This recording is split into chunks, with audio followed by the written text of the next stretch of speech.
Ali, mon fils, baisse un peu le volume, s'il te plaît. Maman veut parler avec la tante Mouna. Ali, je t'ai dit de baisser ça. On ne s'entend plus. Ali, c'est la 3e fois. Ferme la télé tout de suite. Tu vas apprendre à m'écouter.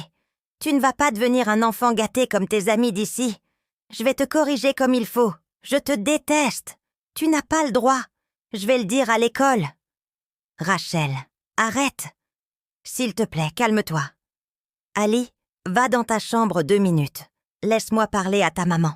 Ma chérie, je comprends ta frustration. On veut qu'ils nous respectent comme au pays. Mais écoute-moi bien. Ici, on ne peut plus agir comme ça. Frapper un enfant, même une gifle, c'est interdit. Mais Mouna, il me défie. Chez nous, un enfant qui n'écoute pas, on le redresse.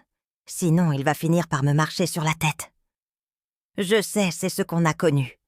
Mais ici, les règles sont différentes. Si un voisin entend les cris, ou si Ali raconte ce qui s'est passé, la DPJ va débarquer chez toi.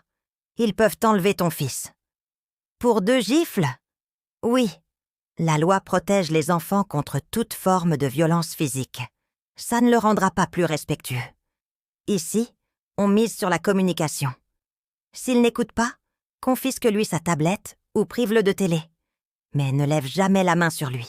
C'est dur, Mouna. J'ai l'impression de perdre le contrôle. C'est un apprentissage pour nous aussi. On doit t'éduquer avec la parole. Au Canada, la protection de la jeunesse est une priorité.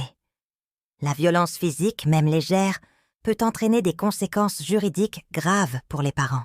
Privilégiez toujours le dialogue et les sanctions non physiques, comme le retrait d'un privilège, pour maintenir un lien de confiance avec votre enfant.